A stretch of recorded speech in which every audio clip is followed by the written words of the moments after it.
Right, semua orang Kristen yang susah baca Alkitab, yang susah berdoa, yang susah penginjilan, yang susah holy Hmm, life, kita semua tahu apa yang harus kita lakukan. betul. Masalahnya bukan itu. Masalah kita terlalu cinta sama those things dan kurang cinta sama Tuhan.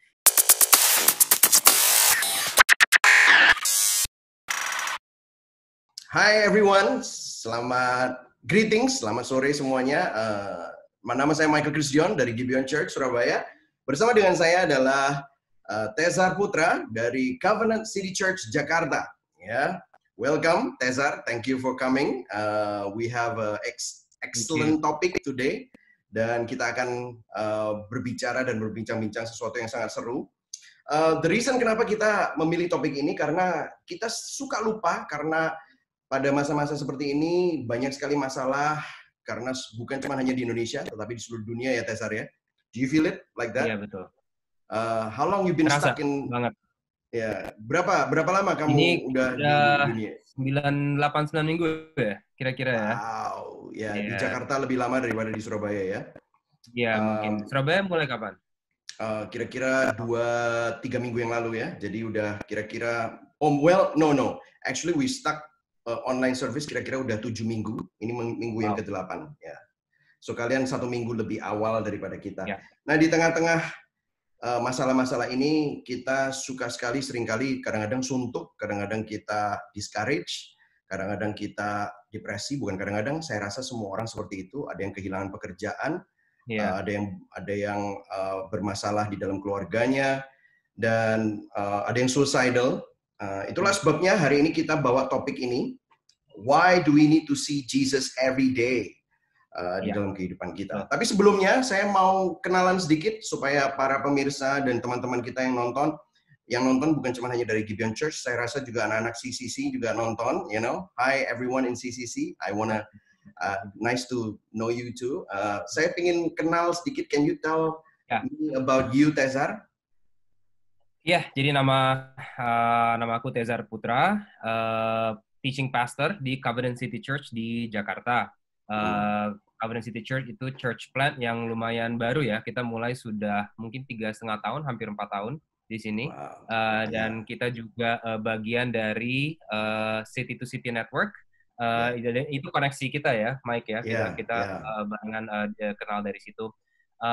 And ya kita adalah gereja yang ingin preaching dan memimpin dan mengembalakan orang-orang kita dengan cara gospel center, dan apa itu artinya dan bagaimana cara preaching seperti itu dan kenapa itu penting adalah salah satu hal yang memang important for me ya, dan Ya. buat kita semua.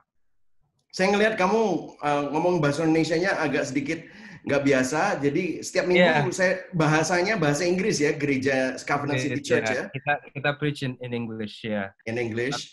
Dan saya dengar Tezar ini baru 3-4 tahunan ini di Ya, Indonesia. Sebelumnya di mana, Tezar? di US, Memphis, Tennessee, itu berapa tahun ya? 7 tahun. Terus di Orlando untuk MDiv-nya itu 3 tahun. Jadi ya 11 tahunan lah di luar Indonesia. Wow. Belum balik. Jadi Ya. ya masih agak kagok. Sorry ya, Ya. sorry. And then you also apa namanya, bawa keluarga, kan you can choose to stay di US Yes. and pastoring di sana. What makes you want to go back to Indonesia? Kenapa kamu kepingin kembali ke Indonesia? Iya, jadi pas aku pertama terima Yesus, itu dari sejak saat itu memang udah kerasa bahwa ada calling atau sebuah keinginan untuk balik ke Indonesia untuk share the gospel di sini.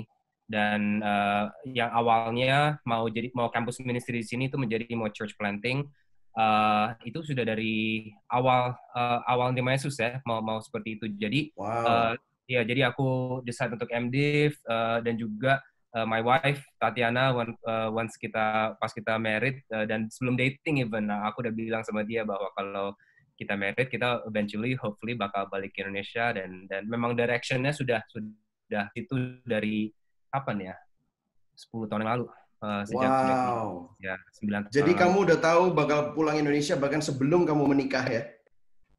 Iya, sudah ada keinginan untuk balik ke Indonesia. Istrinya bule by the way teman-teman ya. Jadi amazing ya. Ini mungkin kita next time kita mesti ngomong tentang dating ini ya. Bagaimana Aduh. kok bisa memilih istri dan punya keluarga yang luar biasa dan mau meninggalkan kenyamanan di Amerika untuk bisa pulang ke Indonesia. That's really really wonderful. Thank you so much for your dedication. I believe that itu saya percaya bahwa itu semua hanya terjadi karena anugerah Tuhan ya. Saya percaya banget. Nah, kita kembali kepada topik kita. I found something very similar. Ada sesuatu yang sangat mirip dan ada sesuatu yang interesting, yaitu kita Gibeon Church dan Covenant City Church, meskipun ada begitu banyak perbedaan juga, tetapi ada sesuatu kesamaan, yaitu bahwa kita sangat peduli bahwa Injil itu menjadi pusat dari segala sesuatu apa yang kita lakukan, pelayanan kita, preaching kita, itu kembali kepada Kristus. Setiap apa yang kita lakukan semuanya kembali ke sana. Nah, let's dig it. Let's dig in. Kita masuk ke dalam topik kita. Kenapa? Why do we need to see Jesus? And kita akan bicarakan dari sudut pandang pastors, hamba Tuhan. Tetapi nggak cuma hanya itu. Kita akan lihat dari sudut pandang jemaat juga dan orang yang mendengar. Kenapa kok important banget kita itu need to see Jesus di dalam semua yang kita lakukan. Let's talk about that. Ya, salah satu yang mungkin kita akan bahas implication-nya juga nanti kita akan bahas lebih lagi. Tapi salah satu kenapa itu sangat penting ya, karena memang tujuan kita kan bukan hanya untuk change people's behavior ya. Tujuan kita bukan hanya untuk membuat orang menjadi lebih acting godly atau acting seperti mereka taat dengan Tuhan, sayang sama Yesus. Aku nggak balik ke Indonesia tertarik untuk membuat orang lebih behaviornya berubah gitu kan. I desire for people's heart to change, untuk cinta mereka ke dalam Yesus yang berubah. Dan kalau dalam pengembalaan kita, preaching kita nggak selalu membawa balik itu semua ke Yesus, ya harus dipertanyakan gitu kan, orang kenapa taat sama Tuhan kalau bukan karena pengertian mereka in the gospel, dalam Injil dan siapa itu Yesus, dan apakah mereka betul sayang sama Yesus atau that is something very interesting because you mention perbuatan itu bisa saja taat, bisa saja kelihatannya rohani, kelihatannya cinta Yesus, tapi hatinya belum tentu, ya kan? Betul. That's what you're talking about, right? Jadi artinya kalau perubahannya perbuatannya berubah, itu belum tentu hatinya berubah. Dan you're trying to say that ternyata connection antara itu sebenarnya yang lebih penting adalah hatinya daripada perbuatannya ya. Iya betul. Dan aku nggak mau terlalu fokus ke hati saja, di mana seolah-olah semua perbuatan harus inside out. Jadi kecuali kita motivasinya betul, baru kita boleh melakukan itu, nggak juga. Itu kadang-kadang kita melakukan sesuatu karena kita nggak mau berdoa, karena kita nggak mau baca Alkitab, tapi pertama kita mulai berbuat, terus hati kita berubah setelah kita berbuat. Jadi nggak selalu inside out juga, tapi ada bahayanya. Dan legalism adalah satu yang sangat intrinsik ya ke dalam hati kita, dan ada bahaya juga kita tidak fokus ke dalam hati. Let's explore that. Okay. Ya, jadi mungkin kita mulai bahas ini bukan dari sudut pragmatis atau praktikal dulu gitu. Kita mungkin bahas ini dari kenapa ini penting, bukan hanya karena kita mau membuat orang lebih mengerti siapa itu Yesus dan cinta ke Yesus, tapi saya mau tunjukkan mungkin ini adalah sesuatu yang walaupun kita merasa pragmatis atau tidak, sesuatu yang harus kita lakukan karena memang ada di dalam Alkitab. Mungkin kita fokus sekarang ke preaching-nya dulu kali ya, preaching dan cara membaca Alkitab yang membuat hati kita balik ke Yesus dan bukan hanya ke behavioral change. Terus mungkin other areas kita bisa bahas lagi nanti. Coba deh, kalau boleh aku buka Lukas pasal 24 ayat 25 sampai 27. Ini saat di mana Tuhan Yesus resurrected, right, bangkit, dan dia bertemu dengan two of his disciples in the road to Emmaus, dan dua orang ini mengira bahwa Yesus telah mati dan tidak bangkit lagi, dan mereka nggak tahu ini mereka ketemu sebenarnya Yesus. Lalu Yesus berkata kepada mereka, ini ayat 25 sampai 27. Hai kamu orang bodoh, betapa lambannya hatimu, sehingga kamu tidak percaya segala sesuatu yang telah dikatakan para nabi. Bukankah Mesias harus menderita semuanya itu untuk masuk ke dalam kemuliaannya? Jadi mereka discourage kan, Mesias ini mati, kok apa namanya? Inikah pahlawan kita gitu kan? Terus Yesus menjelaskan, lalu ia menjelaskan kepada mereka apa yang tertulis tentang dia, tentang Mesias ini dalam seluruh kitab suci. Nah, kitab suci kan saat itu bukan New Testament, belum perjanjian That's lama right. baru. Ini perjanjian lama yang Yesus omongin. Semua yang terus tentang dia dalam seluruh kitab suci, mulai dari kitab-kitab Musa dan segala kitab nabi-nabi. Jadi Yesus ini bilang semua yang di Old Testament itu sebenarnya tentang Mesias tersebut, tentang Mesias ini. Coba kita lanjut ke ayat 44 sampai 45. Ia berkata kepada mereka, ini perkataanku yang telah kukatakan kepadamu ketika aku masih bersama-sama dengan kamu, yakni bahwa semua yang ada tertulis tentang aku dalam kitab Taurat Musa dan kitab Nabi-Nabi dan kitab Mazmur. Lalu ia membuka pikiran mereka sehingga mereka mengerti kitab suci. Oke, beberapa hal dari sini yang aku mau point out. Kitab Taurat, Nabi-Nabi, dan Mazmur itu adalah Tanakh, Torah, Nabiim, Ketubim. Ya, right. Itu yang Old Testament, itu cara mereka summarize seperti ini. Yesus bilang semua yang terus di dalam Old Testament tentang aku, tentang dia, ya kan? Tapi di mana nama Yesus pernah disebut? Yesus Kristus gitu di perjanjian lama nggak pernah kan? Sekarang pemikirannya kalau gitu apa maksudnya Yesus bahwa semua di dalam Old Testament perjanjian lama itu tentang dia? Itu kita harus telusuri lagi. Kalau kita preaching dan membaca Alkitab perjanjian lama maupun perjanjian baru tidak dengan Yesus sebagai fulfillment dari itu, sebenarnya coba kita lihat ayat 45. Lalu ia membuka pikiran mereka sehingga mereka mengerti kitab suci. Hanya setelah Yesus menjelaskan bagaimana perjanjian lama menunjuk ke dia, baru pikiran mereka terbuka dan mengerti kitab suci. Mungkin aja orang ada yang bisa argue ya, sebelum kita mengerti bagaimana cara perjanjian lama itu menunjuk ke Yesus, pikiran kita belum terbuka dan sebenarnya kita belum mengerti kitab suci. Bisa juga orang bikin statement seperti itu dan mungkin agak memang drastik ya statement seperti itu, tapi itu kemungkinan yang harus kita telusuri gitu loh. Jadi ternyata ini yang seringkali kita miss ya, bahwa sudah ada di perjanjian baru, bahkan ini bukan yang ngomong, ini bukan siapa-siapa, yang ngomongin adalah Yesus sendiri gitu kan, bahwa mereka itu discourage and mereka lupa akan esensi dari semua yang ditulis tentang nabi-nabi, Torah, dan fulfillment-nya itu mengerucut kepada Kristus. Dan kalau kita miss itu, maka persis seperti yang Yesus katakan tadi, kita jadi tumpul, jadi discourage, kita nggak bisa lihat kebenaran lagi, dan kita patah semangat, kita pergi ke Emmaus. Bukan di Yerusalem, malah ke Emmaus, ya kan? Iya, betul. Dan bahayanya, Mike, ya, menurut aku, bahayanya kalau kita tidak membaca perjanjian lama dengan Yesus sebagai fulfillment dari itu, kita akan lama-lama berpikir bahwa Alkitab itu all about us. Alkitab itu tentang kita dan tentang bagaimana cara kita menjadi lebih moral, bagaimana cara kita menjadi lebih baik, bagaimana kita cara mendapat blessing dari Tuhan, dan bukan cerita yang sebenarnya tentang redemptive story-nya Tuhan kita. Ini bahayanya kalau boleh aku ini satu contoh ya. Salah satu pengertian perjanjian lama yang mungkin sering salah dimengerti dan bahayanya seperti apa. Mungkin banyak dari yang kita yang mendengarkan ini udah tahu dengan cerita David dan Goliath. Iya kan? Daud dan Goliath. Iya, itu ceritanya. Oke, siapa karakter-karakter dalam situ? Pertama kita lihat ada orang-orang Israel, ya kan? Terus ada Daud, terus ada Goliath, terus ada Filistin, right? The Philistines here. Kita sering membaca cerita itu seakan-akan Daud hanyalah seseorang yang imannya harus kita tiru. Itu bukan salah, itu betul memang, dan perjanjian baru juga menunjukkan itu.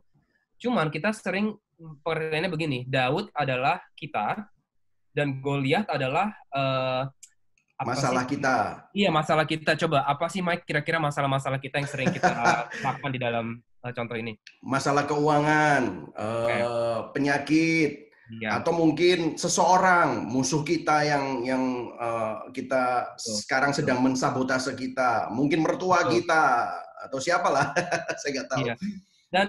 Dan aku bukannya mau mengecilkan masalah-masalah ini ya. Ini masalah-masalah yang memang financial difficulties adalah satu yang penting dan important, dan bukannya kita mau mengecilkan ini. Cuman bahayanya kita sering bilang kalau kita interpretation-nya gini, kalau kita cukup punya iman seperti Daud, kita bisa mengalahkan Goliat kita. Tapi bahayanya, bagaimana kalau gitu orang yang sakit, mereka pengertiannya ini kenapa ya aku sakit ya? Apa karena aku kurang iman? Apakah karena aku tidak seperti Daud? Terus ada guilt yang sebenarnya tidak belong there, ada di situ. Atau kenapa ya aku financially susah? Fokusnya ke kita, keberhasilan hidup kita tergantung pada kita, moralitas kita akan seakan-akan menggerakkan tangan Tuhan untuk blessing kita. Itu I think pressure yang sebenarnya tidak Tuhan inginkan ada dalam hidup kita. Coba sekarang kita go ahead, Mike. Jadi mungkin itu membuat kita miss the point of the whole story. Actually, that's not the story is all about. Karena bukan itu yang mau disampaikan Tuhan pada waktu kita baca story itu ya. Betul. Sekarang coba kita biarkan Alkitab interpret itself. Sekarang kita ke Yeremia 23 pasal 23 ayat 5 sampai 6. Siapakah Daud ini? I have to. Jadi I like that what you mentioned. Biarlah Alkitab menjelaskan dirinya sendiri.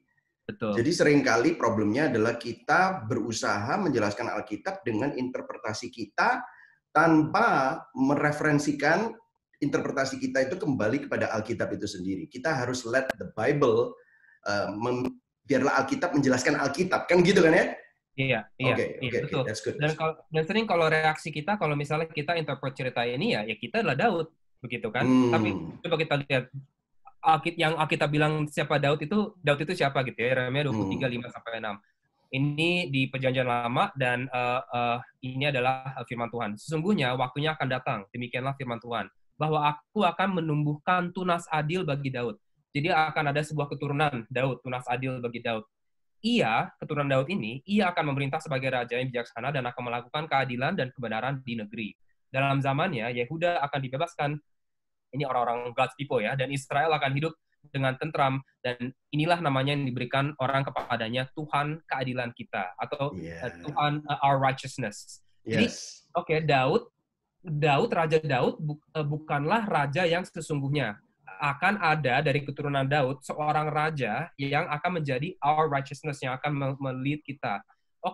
Siapa orang ini? Kita ke Perjanjian Baru, Lukas pasal 1 ayat 30 sampai 33. Kata malaikat itu kepadanya, "Jangan takut, hai Maria, sebab engkau beroleh kasih karunia di hadapan Allah. Sesungguhnya engkau akan mengandung dan akan melahirkan seorang anak laki-laki, dan hendaklah engkau menamai dia Yesus. Ia akan menjadi besar dan akan disebut Anak Allah yang Maha Tinggi. Dan Tuhan Allah akan mengaruniakan kepadanya tahta Daud, bapa leluhurnya, dan ia akan menjadi raja atas kaum keturunan Yakub sampai selama-lamanya, dan kerajaannya tidak akan berkesudahan." Wow, so good. Siapakah Daud ini dalam cerita ini? Yesus. Daud ini menuju ke dalam Yesus. Nah, ini perubahan ceritanya berubah drastik. Tujuan cerita bukan bilang kita harus punya iman untuk mengalahkan kemiskinan atau kesakitan kita. Cerita itu bilang bahwa kamu memiliki seorang raja yang tidak hanya meresikokan hidupnya seperti Daud melawan Goliat, tapi memberi hidupnya.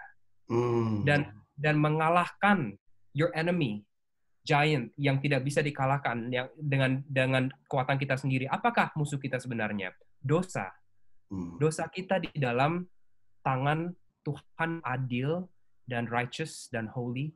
Itu masalah kita. Siapakah kita dalam cerita ini? Bukan Daud.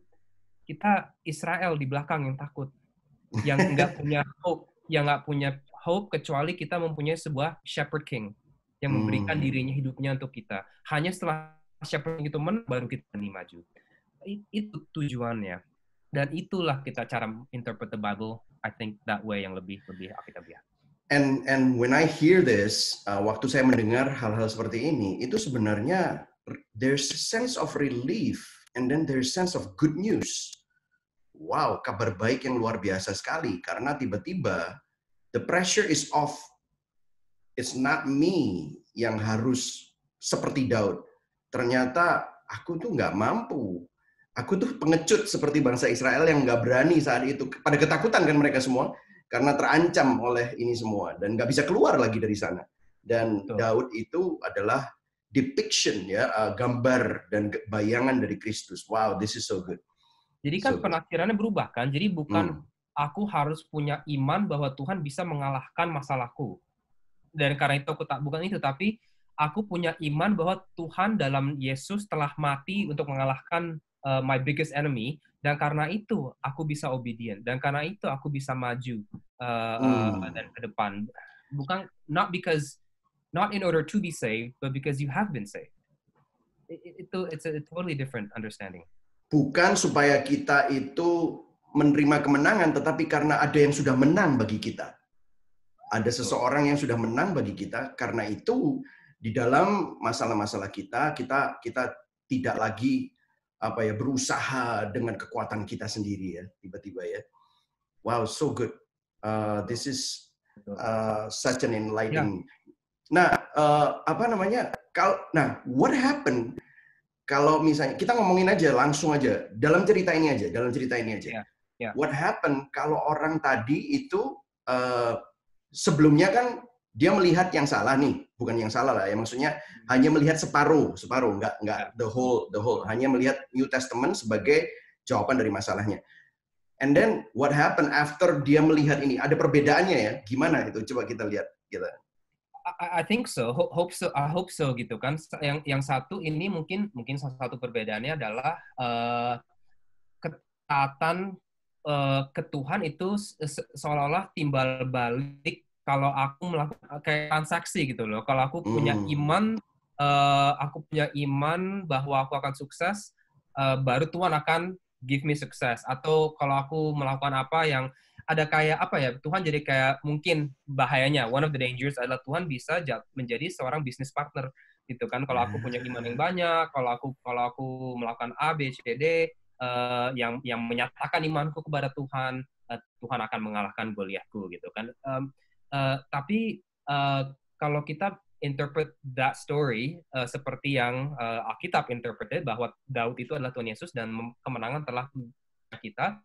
All of a sudden kita taat ke Tuhan bukan untuk dapat any kind of blessing lagi. Kita taat ke Tuhan bukan karena Tuhan itu useful, tapi karena Tuhan itu beautiful. Apa bedanya something yang useful and beautiful? Useful adalah pragmatis, satu yang berguna, hanya berguna.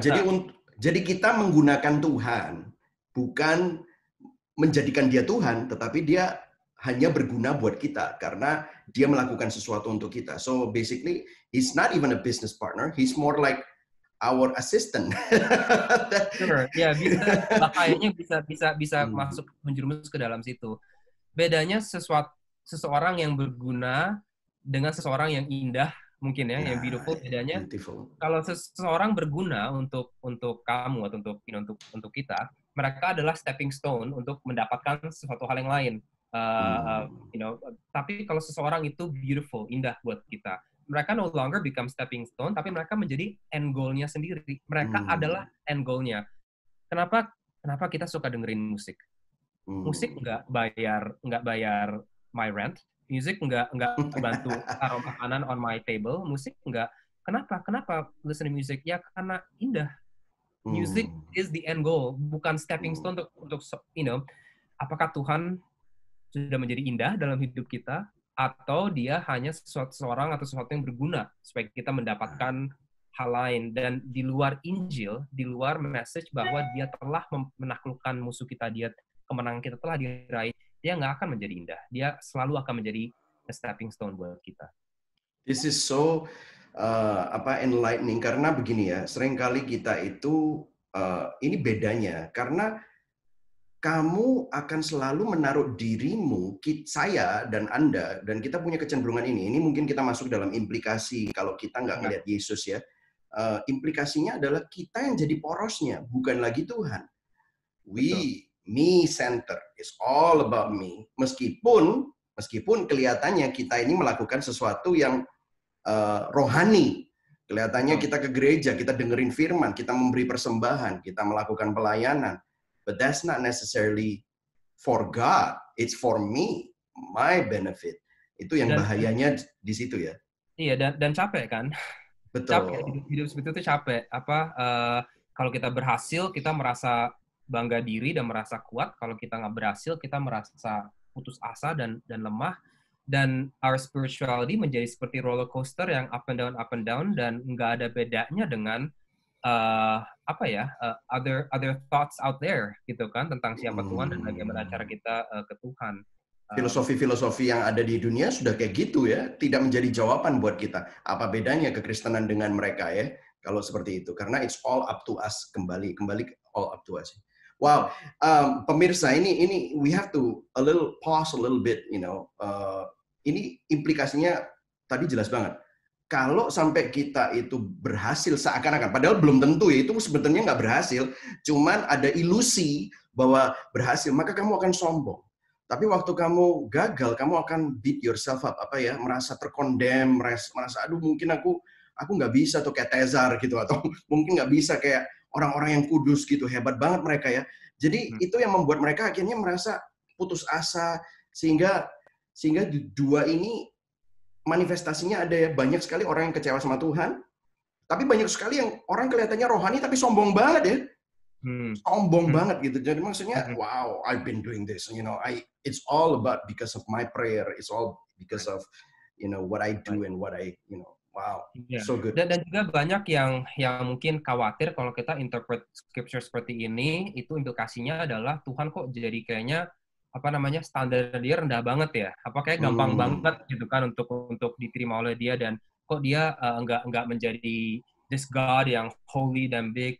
Tapi mungkin I want to reverse that. Mungkin kita pikirnya seperti ini. Kalau misalnya aku bisa memenangkan favor dari Tuhan dengan perbuatanku sendiri, itu bukankah itu berarti Tuhan standarnya rendah? Karena aku bisa mencapai itu dengan kekuatanku sendiri. Sebenarnya itu yang menurutku menjadikan standar holiness Tuhan rendah. Tapi kalau message-nya adalah kamu nggak akan mungkin bisa fulfill itu dengan diri sendiri, tapi Tuhan telah datang dan fulfill it for you, itu standar Tuhan tinggi, kita nggak mungkin bisa mencapai itu, tapi dia telah turun ke kita. So I think actually itu bikin Tuhan bigger, you know. Kadang-kadang kita tuh, saya pernah tuh, dulu kan saya pernah jadi youth pastor tuh ya. Of course jadi youth pastor tuh kadang-kadang kan sama anak-anak SMP, SMA gitu ya. And then we have a ring basket itu kan, and guess what, kita kan of course mau ngedang, kita ngedang gitu ya. Apa yang terjadi? Anak-anak SMP kan pendek-pendek semua kan ya, masih 5'5", 5'3". Guess what? Kita pendekin ring basketnya kan, supaya kita bisa ngedang gitu. Terus kemudian kita foto-foto, kita selfie-selfie dan kita story gitu ya, ngedang gitu. Terus mereka merasa hebat banget. Padahal itu nggak hebat sama sekali karena kita memendekkan itu. Padahal kalau enggak itu kan 30 feet gitu kan, wow panjang banget gitu, tinggi banget gitu, 13 feet kan, tinggi banget gitu. Dan nggak ada dari kita yang bisa ngedang, tetapi seringkali kita juga seperti itu ya. Kita manage standarnya Tuhan seakan-akan kita bisa mencapainya dengan cara-cara kita sendiri, padahal jaraknya itu bukan dari tanah ke ring basket, tetapi dari bumi ke bulan gitu ya. Wah, nggak even terjangkau gitu, tapi kita bisa lompat hebat-hebatan. Gue lompatnya lebih tinggi dari lu, makanya gue diberkati. Kan goblok banget kayak gitu. Oke, wow, this is so good. Nah, sekarang kan itu implikasi negatifnya. Nah, sekarang kan kita tadi udah ngomong, the right way itu seperti apa. So, whenever we see a passage, waktu kita mendengar khotbah, kalau sampai khotbah itu akhirnya, misalnya kita nggak ngelihat Yesus gitu ya, itu kan tadi kita udah belajar. Oh, ternyata nanti akhirnya fokusnya sama kita. Nah, sekarang, waktu seperti yang tadi kamu jelasin, ternyata kita melihat Yesus. Implikasinya seperti apa waktu kita mendengar seperti itu? Dan ini kan masuk ke dalam tema kita. Kenapa sih kok kita perlu dengar itu? Dan kalau kita renungan, devotional, dan yang lain-lain itu, kita perlu diingatkan akan karya salib, apa yang Kristus sudah selesaikan buat kita. Implikasi seperti itu tuh apa untuk kita-kita yang mendengar, bukan dari pastor's point of view? Coba kita. Ya, kalau kita dengar khotbah seperti itu setiap minggu, kalau kita setiap kali baca Alkitab dengan worldview perspektif seperti itu, yang harusnya, hopefully, right, dalam kasih Tuhan yang terjadi dalam hati kita adalah, coba deh kita balik ke Lukas lagi, pasal 24, ayat 32. Tadi kan udah aku bahas ya, salah satu yang terjadi adalah pikiran kita akan terbuka dan finally kita akan mengerti kitab suci. Itu secara kognitif. Oke. Sekarang coba kita ke ayat 32. That's right. Kata mereka, ini setelah Yesus menjelaskan kepada mereka bagaimana Yesus itu fulfillment of the perjanjian lama, Old Testament-nya. Kata mereka seorang kepada yang lain, bukankah hati kita berkobar-kobar ketika ia berbicara dengan kita di tengah jalan dan ketika ia menerangkan kitab suci kepada kita? Wow. Yang terjadi, kalau kita melihat Old Testament dan Jesus sebagai fulfillment dari itu, bukan hanya kepala kita yang akan terbuka, scripture itu sebenarnya tentang siapa, tapi juga hati kita yang akan berkobar-kobar. Hati kita akan fall in deeper love untuk Yesus. Dan aku mungkin mau suggest ya, gini, masalah kita sebenarnya bukan kita nggak tahu apa yang harus kita lakukan. Kita tahu apa yang harus kita lakukan. Kita tahu apa yang harus kita nggak lakukan. Kita tahu ABC-nya apa. Tapi kita nggak bisa menjalankan aja. Masalahnya kita banyak banget self-help books, banyak banget, we know what to do. Problemnya we don't want to do it. Yeah. Jadi masalahnya bukan hanya kurang info, masalahnya hati kita, our loves, or the order of our loves, nggak teratur. Self-help book itu nggak berguna karena yang problem adalah self. Ya kan? Exactly. Yang problem kan kita disuruh menolong diri kita sendiri, tapi kitalah problemnya, bukan orang lain kan? Yeah, that's the problem kan? Yeah, this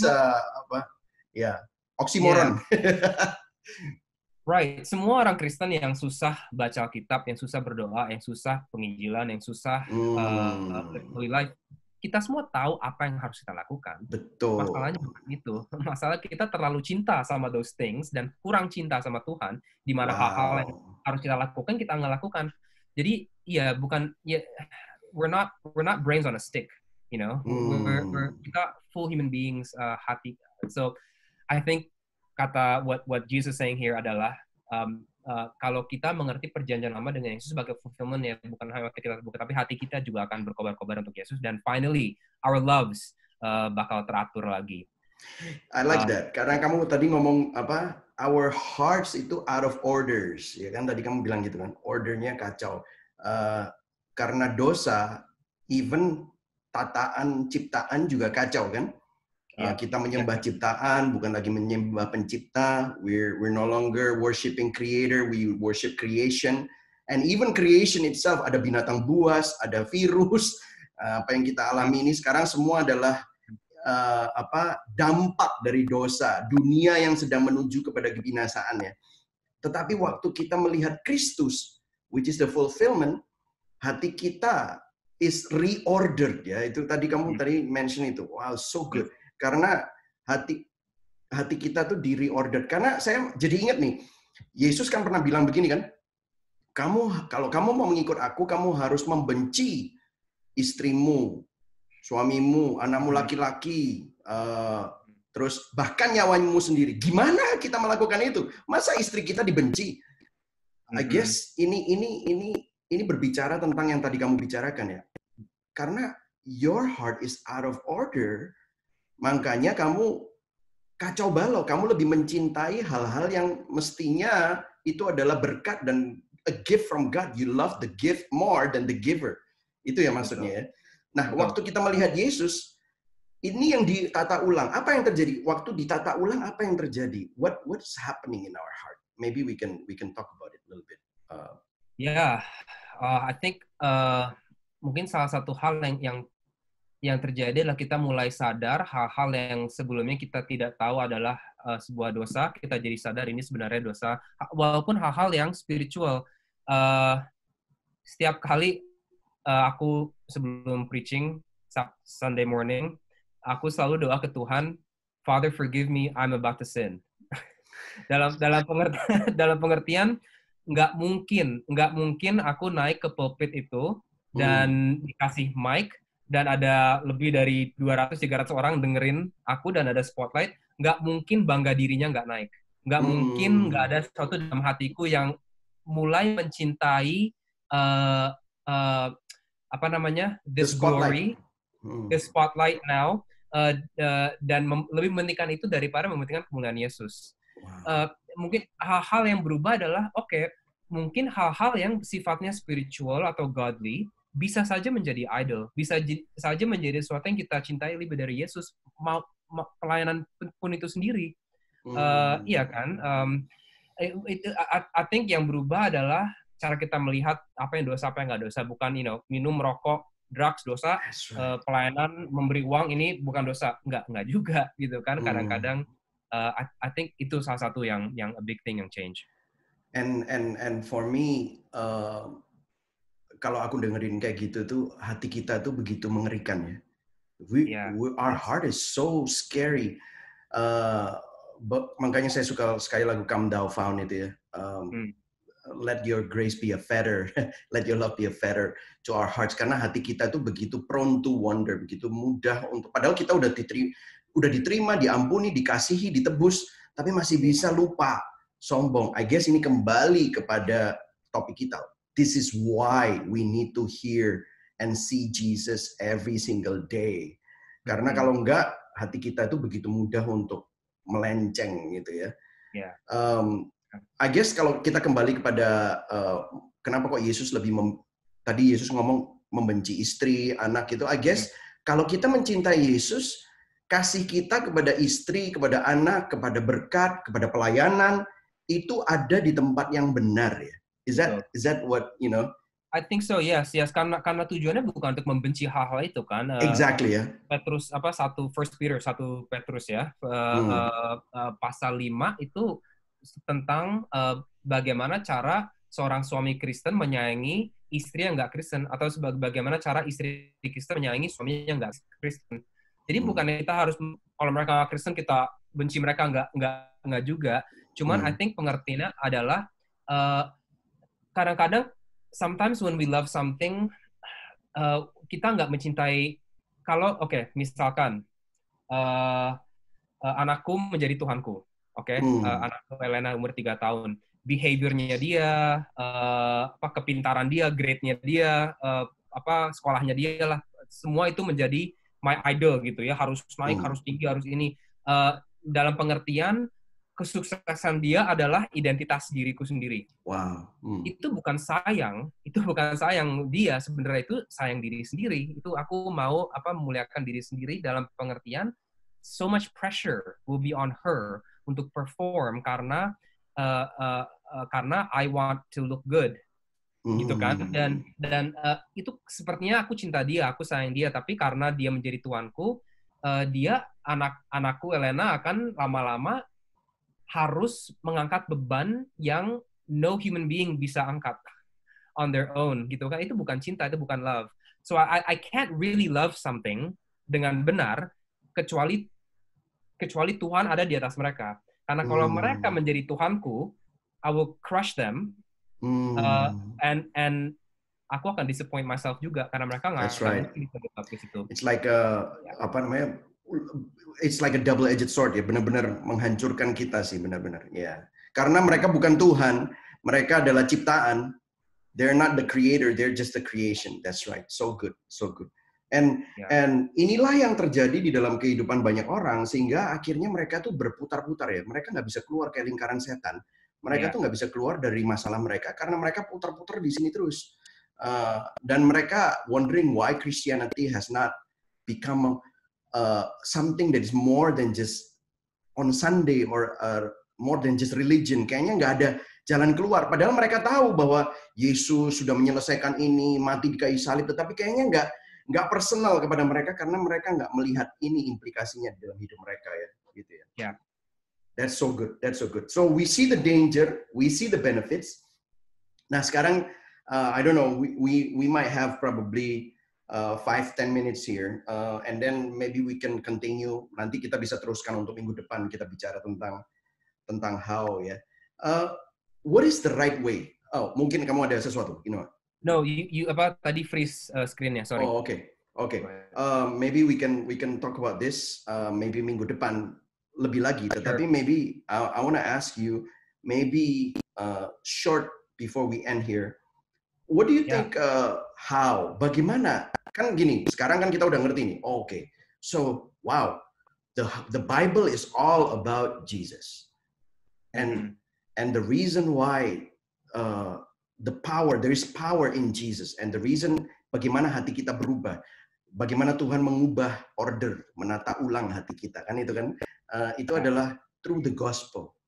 And the gospel itu ada di perjanjian lama, nggak cuma hanya di perjanjian baru, tetapi di perjanjian lama kita bisa melihat bahwa semua tokoh-tokoh Alkitab, semua cerita-cerita itu meskipun juga ada moralnya, tetapi pada ultimate puncaknya adalah mengerucut dan menunjuk pointing to Jesus.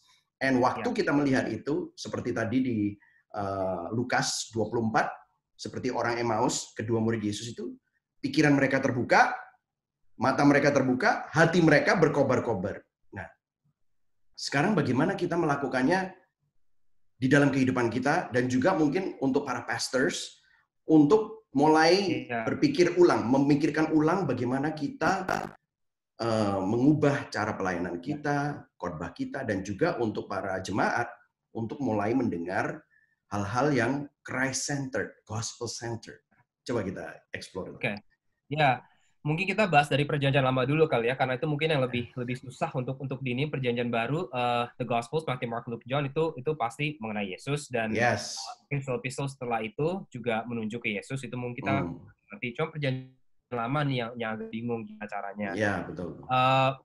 Minggu depan kita akan lebih detail lagi, jadi mungkin kita bisa masuk ke proses exegesis segala macam itu seperti apa, briefly maybe. Nantikan guys, make sure you don't miss out. Shameless plug for next week. Mungkin tapi untuk minggu ini mungkin ini 5 general ways bagaimana cara kita bisa melihat Yesus, karena ada juga kesalahan di mana kita melihat Yesus di setiap detail, di setiap cerita itu Yesus, kayu ini Yesus, batu ini Yesus, building ini Yesus, itu enggak. Jadi alegori itu ya. Iya, jadi alegori gitu kan, dan itu menjadi jadi bagaimana mungkin guidance cara kita melihat gimana cara menunjuk ke Yesus yang baik dan alkitabiah. 5 ways. Yang pertama, story completion atau penyesuaian sebuah cerita. Itu salah satu cara di mana cara perjanjian lama menunjuk ke Yesus. Contohnya Judges, buku Judges in Indonesia. Hakim-hakim. Di akhir cerita buku Hakim-hakim itu endingnya seperti ini. Ini paraphrase saja ya.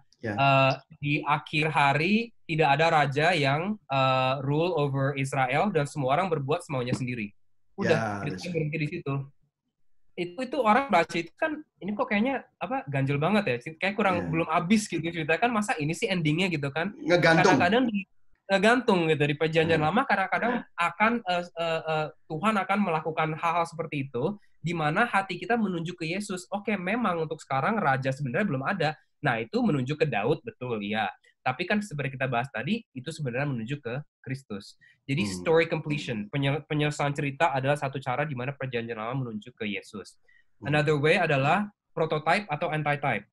Prototype nih, contohnya Musa. Kita sering baca Musa, kita harus lebih seperti Musa, kita harus lebih ini. Betul, memang betul, kita harus lebih seperti Musa. Tapi coba kita pikirkan lagi. Buku-buku yang tentang Musa itu apa? Exodus, Leviticus, Numbers, Deuteronomy. Ya kan? 4 buku. 1 karakter Musa. Tugas Musa apa? Membawa orang Tuhan dari slavery untuk ke Promised Land. Dan saat Musa kepada tanah perjanjian. Perbudakan ke tanah perjanjian. Betul. Dan saat Musa lahir, apa yang terjadi? Ada sebuah raja yang takut tahtanya bakal diambil, jadi dia membunuh semua anak-anak bayi-bayi Israel. Yesus, Matius, Markus, Lukas, Yohanes, 4 buku. Karakternya 1 orang. Apa tugas Yesus? Membawa orang-orang Tuhan dari dosa ke tanah suci. Dan saat Yesus lahir, apa yang kejadian? Ada seorang raja yang takut kerajaannya bakal ditimbas oleh bangsa Israel, jadi dia bunuh semua anak-anak bayi Israel. Mirip banget. Mirip banget kan ya? Siapa Musa itu? Musa menuju ke siapa? Menuju ke Yesus. Musa adalah Yesus. Jadi itu prototype seseorang yang menuju ke Yesus. Tapi kadang-kadang ada antitype, opposite-nya. Contohnya Adam. Adam failed. Right? Di Eden, Adam gagal. Dia tidak berhasil menaati Tuhan tentang perintah mengenai pohon tersebut. Yesus di dalam garden, by the way, berhasil menaati Tuhan. Tapi kali ini bukan kepada pohonnya Adam. Pohon kali ini adalah the cross, salib suci tersebut. So itu anti-type, opposite-nya Adam adalah Yesus. Kita baca di Roma pasal 5. Oke, story completion, penyesalan cerita, prototype, anti-type, penyempurnaan ketiga ya, temple laws, penyempurnaan hukum bait Allah. Hukum-hukum bait Allah adalah harus ada priest yang membunuh menyembelih korban. Menyembelih korban, dan baru setelah itu dia bisa masuk menemui Tuhan. Kita baca di buku Ibrani, di Hebrews, right? Yesus adalah our high priest, imam besar. Tapi bukan hanya imam besar yang menyembelih sebuah seekor animal, korban, sacrifice, domba. Tapi dia menyembelih dirinya sendiri. Dia adalah high priest, tapi juga domba kita, domba Allah kan. Yang keempat, resolusi tension resolution. Contohnya pas Musa menyebutkan nama Tuhan di Deuteronomy ya, God adil dan tidak akan pertama mulanya dia akan memaafkan dosa-dosa orang-orangnya. Dia pemaaf, Tuhan yang pemaaf, tapi juga tidak akan membiarkan dosa begitu aja. Orang-orang pasti akan dihukum, dia dan anak-anak mereka. Itu tensionnya kelihatan nggak? Ada salah satu itu Tuhan pemaaf, tapi di sisi satunya dia Tuhan yang tidak akan memaafkan, membiarkan dosa. Paradoks. Iya, paradoks itu kan. Tuhan bisa menjadi judge yang adil, tapi juga pemaaf. Ya gitu dipenuhi di dalam kayu salib Yesus, di mana Tuhan memaafkan dosa kita, tapi juga bukan dengan cara, nggak apa-apa dosanya biarin aja. Nggak begitu. Dia adil karena ada yang membayar untuk kita. Membayar Tuhan Yesus. Jadi di situ dia bisa menjadi adil dan juga pemaaf. Dua hal yang paradoxical di Old Testament. Itu fourth way untuk menunjuk Yesus. Cara kelima adalah promise fulfillment, pemenuhan janji. Yaitu janji Tuhan di perjanjian lama ke perjanjian baru. Itu kita mungkin bisa bahas lebih banyak minggu depan. Janji-janji redemption kan, redemption-nya Tuhan itu penebusannya Tuhan. That's right. Betul. So good. Ya.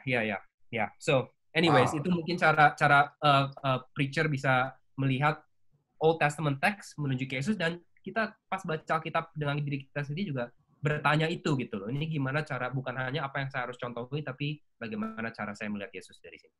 Oh, awesome. Well, pemirsa yang mau bertanya, you can ask. Anda bisa bertanya di bawah di chatting, saudara bisa tanya, dan juga di dalam YouTube kami akan ada link yang pergi ke Slido. You can ask the question. Nanti kalau misalnya pertanyaannya berhubungan dengan ini semua, kita akan berusaha jawab dan minggu depan ya. Sekarang waktu kita sudah habis, tapi let me just remind everybody, kenapa kok kita perlu mendengar Yesus? Karena Alkitab itu bukan berbicara tentang yang lain. Apalagi Perjanjian Lama juga banyak orang berpikir bahwa Perjanjian Lama tidak berbicara tentang Yesus, tetapi sebenarnya Alkitab keseluruhan Perjanjian Lama dan Perjanjian Baru itu semua berbicara tentang rencana penebusan Allah yang digenapi di dalam Yesus Kristus ya. Perjanjian Lama adalah New Testament Concile, masih belum tersingkapkan ya. Perjanjian Baru is New Old Testament Reveal ya. Udah disingkapkan, dan itu disingkapkan dan digenapi di dalam Yesus Kristus. Dan kalau kita nggak hati-hati, kita akan masuk di dalam tadi kita lihat stick and carrot ya. Jadi kalau kita akhirnya melakukan sesuatu karena kita melakukan sesuatu melihat Tuhan hanya sebagai bisnis partner atau bahkan jongos atau hanya asisten. Kalau yang satunya dia akhirnya merasa rendah diri, nggak bisa, sehingga akhirnya merasa terkondem, tertuduh. Jadi ini juga nggak sehat. Tetapi waktu kita melihat Yesus tadi, waktu kita melihat bahwa ternyata Daud itu bukan kita, tetapi Daud itu Kristus, bahwa masalah kita itu bukan Goliat, tetapi Goliat itu adalah dosa. Kita itu di mana? Kita itu adalah bangsa Israel yang ketakutan, gitu ya. Tetapi kita melihat bahwa ternyata Yesus yang menjadi penyelamat kita. Yesuslah yang menjadi Daud kita yang sempurna. Yesuslah yang menjadi Musa kita yang sempurna. Ini memberikan suatu ketenangan, dan it's not up to us, tapi it's up because God has finished it. God has done it for us, and kita bisa percaya kepada Dia, dan kita dimampukan untuk melakukan yang kita tidak mampu lakukan sebelumnya. Ada sesuatu yang terjadi, hati kita di-reorder, hati kita. This is so good. Kalau Anda saat ini sedang struggling atau apapun, make sure Anda bukan melihat kepada diri sendiri, tetapi melihatlah kepada Yesus Kristus. Setuju ya, Tesar ya? Before we close, dan kita akan melanjutkan minggu depan, kita akan lebih dig deep, masuk ke dalam bagaimana kita melihat Yesus melalui pandangan-pandangan yang tadi sudah diceritakan, dan bagaimana kita mengaplikasikannya di dalam hidup kita untuk para pendengar, pada para jemaat waktu kita mendengar itu semua. Kita akan melanjutkan minggu depan. Nah, sebelum kita tutup, let's pray together. Tesar, would you pray for us? And you can pray in English if you want. It's fine. Yeah, let's pray. Sure. Thank you. Father, we come to you and we understand that we often, as humans who often make mistakes, we read your Bible in a way that is centered upon us. And I know that I struggle with not being able to be self-forgetful. And often I make the story of the Bible about my life and the hero of the Bible myself. Help me, Father, help us understand that the Bible is not about us. It's about you, and it's about your redemption story in which you have accomplished. And I pray that we all find the comfort in that. I pray that today's talk does not just become an academic or a cognitive exercise, but I pray, as Mike said earlier, those who are struggling, those who are doubting your love and who you are and your care for them, that they would remember, as a preacher once said, as they read the Bible in this way and as they interpret your redemptive story in this way, they would remember that even though we are more sinful and incapable than we ever dare imagined, we are at the same time more loved than we ever dare dream. And that's what your gospel says. And as we cast our eyes not upon us but upon you, help us find a humble confidence that we know we have the victory, but not because we are righteous, not because we are strong, not because we're capable, not because we handled this quarantine season well, not because we've morally impressed you, but because you have become our shepherd king, who not only risked his life to beat our biggest enemy, but gave his life. And that you are our true Moses that brought us from death to life, from slavery to the promised land. And that you are our God who loves us and gave his life for us. Help us find comfort in that as we open up your word and are reminded of this gospel through every single page of your holy book. In Jesus' name we pray. Amen. Amen. Amen. Bagi teman-teman yang saat ini mungkin Anda kehilangan harapan, putus harapan, look to Jesus. Karena dia adalah pengharapan kita yang tidak mengecewakan. Amen. Well, thank you, Tesar. Thank you, Mike. Appreciate your time. And I'm just so blessed to hear this conversation. I mean, I'm just blessed with your elaboration. Saya sangat diberkati. Thank you so much. And I'm looking forward for next week. Make sure everyone tune in di IG Live kita. Dan mungkin di berikut-berikutnya kita juga akan talk about maybe leadership, maybe we talk about worship, elaboration antara Gibeon dan CCC, dan mungkin bahkan gereja-gereja lain yang mungkin mempunyai DNA yang sama dengan gospel centeredness. And so we can all see what does it look like to have Christ at the center of everything. Okay? Thank you so much. God bless you. I will see you soon. Okay. See you guys.